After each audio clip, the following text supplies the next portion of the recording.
हिमाचल प्रदेश के 4 नगर निगम चुनाव के लिए कांग्रेस के 64 में से 55 उम्मीदवारों के नाम की पहली सूची जारी कर दी गई है। कांग्रेस पार्टी ने मंडी नगर निगम के सभी 15 वार्डों में पार्टी उम्मीदवारों के नाम की घोषणा कर दी है, तो वहीं कुल 9 प्रत्याशियों पर अब भी पेच फंसा हुआ है, जिनमें से 9 सीटों पर पेच फंसा है। तो वहीं बीजेपी ने भी सोलन, पालमपुर, धर्मशाला के उम्मीदवारों की घोषणा कर दी है, लेकिन मंडी के प्रत्याशियों का भी ऐलान नहीं किया। तो वहीं नगर निगम चुनाव में इस बार आम आदमी पार्टी भी मैदान में है।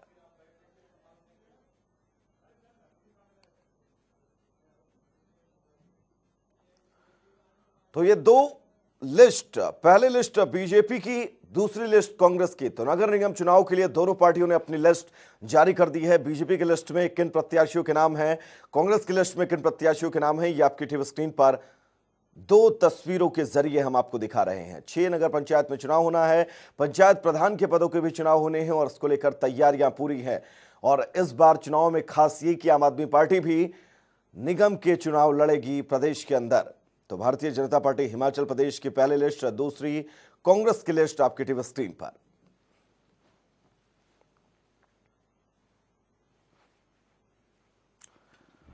तो 6 नगर पंचायत के चुनाव होंगे हिमाचल नगर निगम में, 4 नगर निगमों के भी चुनाव होंगे,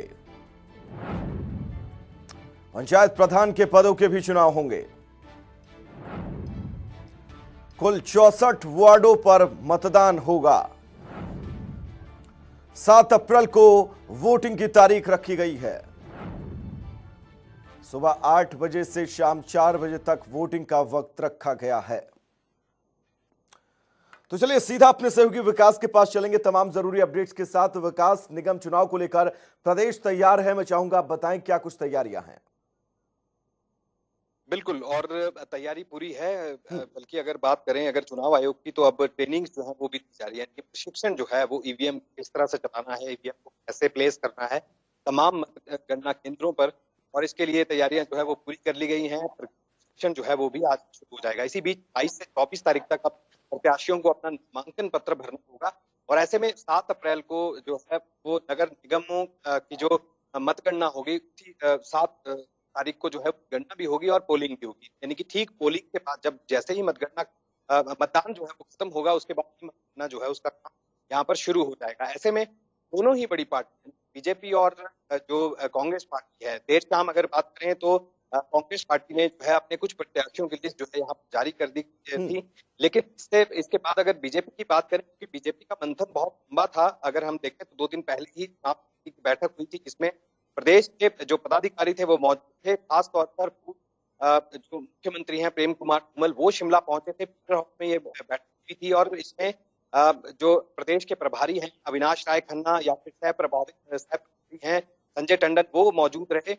जो प्रदेश अध्यक्ष हैं सुरेश कश्यप, वो यहाँ पर मौजूद थे। तमाम ये पदाधिकारी मौजूद रहे। मुख्यमंत्री जयराम ठाकुर ने भी शिरकत की इस चुनाव समिति में, और ऐसे में लगातार यही माना जा रहा था कि कांग्रेस है वो बाद में अपनी लिस्ट जारी करेगी, लेकिन बीजेपी का मंथन वो जबरदस्त था। पहले से ही देखा जा रहा था। तैयारियों की बात की जाए तो ये भी दावा किया जा रहा था बीजेपी पूरी तरह से तैयार है, लेकिन यहाँ पर प्रत्याशियों की जो सूची है वो जारी करने में कहीं ना कहीं बीजेपी जो है वो बाद में रही। और इससे पहले जो कांग्रेस ने कल देर शाम जो है अपनी सूची जारी कर दी थी। आपको बताएं कि 4 नगर निगमों के चुनाव है वो होने हैं। इसके धर्मशाला है, पालमपुर है, मंडी है, सोलन।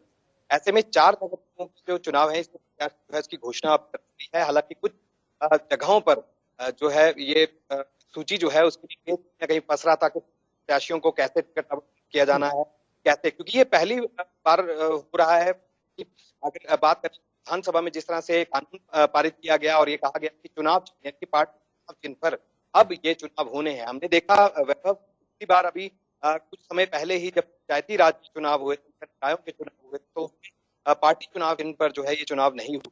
तो ऐसे में अब ये कहा जा रहा था, दावा ये किया जा रहा था दोनों का, बीजेपी की बात करें या कांग्रेस की बात करें, तो ये कहा जा रहा था कि ठीक है सबसे उम्मीदवार जो है वो जीत कर सामने आए हैं। ऐसे में दावा किस तरह से किया जा रहा था ये सबने देखा, लेकिन इसके बाद विधानसभा का बजट सत्र चल रहा था, और विधानसभा सत्र के दौरान ही कैसा बिल लाया गया, कैसा विधेयक लाया गया, पार्टी चुनाव जिन पर है इन नगर निगमों के चुनाव होने हैं। तो ऐसे में दोनों ही बड़ी पार्टियों की साथ दाव पर लगी है, और जो ये दावा किया जा रहा था कि हमारे सबसे ज्यादा प्रत्याशी जीत कर आए थे, लेकिन अब ये बिल्कुल साफ हो गया। और यही नहीं बल्कि इन चुनावों को 2022 से पहले जो ये नगर निगम के चुनाव हो रहे हैं इसको सेमीफाइनल के रूप में माना जाए। तो निश्चित रूप से दोनों ही दल अब प्रत्याशियों की घोषणा करने के बाद अब ये दावा कर रही हैं कि जीत उन्हीं की होगी। ऐसे में देखना यही होगा कि प्रत्याशी किस वाकई दल से विकास, बड़ा वो जीत कर दिलचस्प सामने चुनाव आता होने वाला है कुल मिलाकर, क्योंकि सिंबल पर चुनाव हो रहे हैं। पार्टी अपने सिंबल पर चुनाव करवाएगी तो साख दांव पर होना लाजमी है। विकास, एक चीज मैं आपसे समझना चाहूंगा, आम आदमी पार्टी भी इस बार चुनाव में मैदान में रहेगी। आम आदमी पार्टी की स्थिति क्या है, आम आदमी पार्टी की तैयारी क्या है इन चुनाव को लेकर? देखिए, आम आदमी पार्टी का कोई बहुत बड़ा वजूद जो है वो यहाँ पर नहीं है वैभव। ऐसे में हमने देखा कि अगर बीते वर्षों की अगर बात करें तो लगातार जो तीसरा विकल्प है, जो यहाँ की जनता है हिमाचल प्रदेश की, लगातार उसने ठुकराया है। ऐसे में जो आम आदमी पार्टी है, पिछली बार भी विधानसभा के चुनावों में उन्होंने अपने प्रत्याशियों को आजमाया था और ऐसे में बहुत जीत जो है वो उनको नहीं मिली। विकास, करारी हार का गुजरात के सामना जो निगम है वो चुनाव को उनको याद करिए, अभी ज्यादा दिन नहीं हुए हैं। देखिए, गुजरात क्या, लगभग कई ऐसी जगहें जहां पर आम आदमी पार्टी को यहाँ पर शिकस्त जो है वो देखनी पड़ी है, हार का सामना करना पड़ा है। बल्कि वही नहीं, बीजेपी के भी बहुत से ऐसे प्रत्याशी थे जिनको लगातार ये देखा कि बाहरी राज्यों में जो चुनाव हुए हैं वहां पर हार का सामना भी करना पड़ा है, लेकिन फिर भी बहुमत जो है किसी तरह से बना लिया जाता है। या बात करें जो और पार्टियां होती हैं उनके साथ मिलकर जो है कई राज्यों में सरकार भी बनाई जाती है। लेकिन हिमाचल प्रदेश की अगर बात करें, हिमाचल में दो ही बड़े दल हैं जो चुनाव लड़ते हैं, चाहे वो किसी भी तरह से चुनाव हो।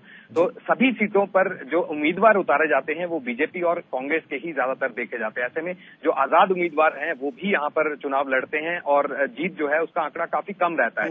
हिमाचल प्रदेश विधानसभा में सीपीआईएम के भी बहुत से उम्मीदवार जो हैं वो लगातार चुनाव लड़ते रहे हैं, लेकिन कोई खास जीत जो है वो उनको नहीं मिलती। रुझान जो है वो कुछ इसी तरह के सामने आते हैं। लेकिन ये पहली बार नहीं है कि हिमाचल प्रदेश विधानसभा में भी सीपीआईएम के इकलौते विधायक राकेश सिंघा, जो कि ठियोग से विधायक हैं, उनकी जीत यहाँ पर हुई और जीतकर वो विधानसभा पहुंचे। लेकिन जो ये नगर निगम के अगर चुनावों की अगर खास तौर पर बात करें तो मुद्दे जो हैं वो बिल्कुल क्षेत्रीय मुद्दे रहते हैं, बिल्कुल लोगों के आसपास के मुद्दे रहते हैं। तो ऐसे में सबसे बड़ी बात यही है कि अब नगर निगम चुनावों में मुद्दे किस तरह के रहेंगे, क्या बिजली, पानी, सड़क और ये जो मूलभूत सुविधाएं हैं क्या इनका अभाव है। इसके चलते जो है अब लोग विकास की बात करते हैं, जो पार्टियां हैं विकास की बात करते हैं। ऐसे में अब देखना यही होगा कि क्या विकास के नाम पर वोट गिरता है या फिर कुछ और चीजें जो है वो निकलकर सामने आएंगी। दिलचस्प होगा विकास को मिलाकर ये चुनाव। विकास, आप लगातार नजरें बनाकर रखिएगा। फिलहाल के लिए विकास, आपका बहुत बहुत शुक्रिया